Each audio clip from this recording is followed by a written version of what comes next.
In the previous video, I mentioned the threshing floor that was sold to King David so that he could build an altar and make a sacrifice. That same area, the threshing floor, was used by his son Solomon to build Solomon's temple. Now, threshing floors are really important symbolism in the Lord's church.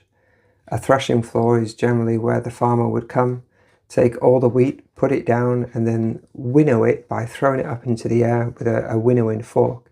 And the heavy wheat would fall down, but the husks on the side would get blown away by the wind. Now, this symbolism is used by John the Baptist when Jesus comes to him to be baptized, and he says that Jesus will have a fan in his hand and will blow away the chaff. The wheat that falls to the ground will be gathered into the garners, meaning the temples, with reference to the threshing floor. And then the chaff will be burned or thoroughly burned.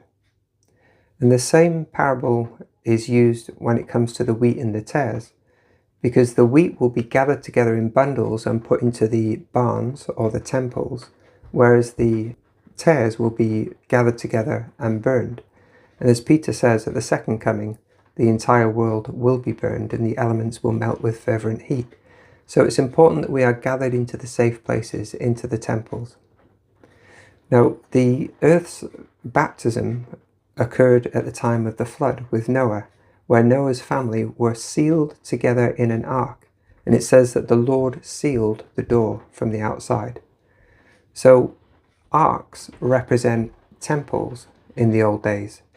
But in our last days, when the world's going to be burned, rather than going into an ark that is a boat, we would go into the ark that is the temple or the garners. Now, the Church of Jesus Christ of Latter-day Saints has lots of arks or temples right throughout the world. But the most famous one is the Salt Lake Temple in Utah. And that's going through a period of refurbishment, but it will be ready to be dedicated in 2027. And in fact, that might be a fulfillment of Isaiah chapter 2, verse 2, that says, "The mountain of the Lord's house shall be established in the top of the mountains, and all nations shall flow unto it." So I look forward to hopefully going to that temple dedication. But any temple throughout the world is where the Lord wants us to be gathered to.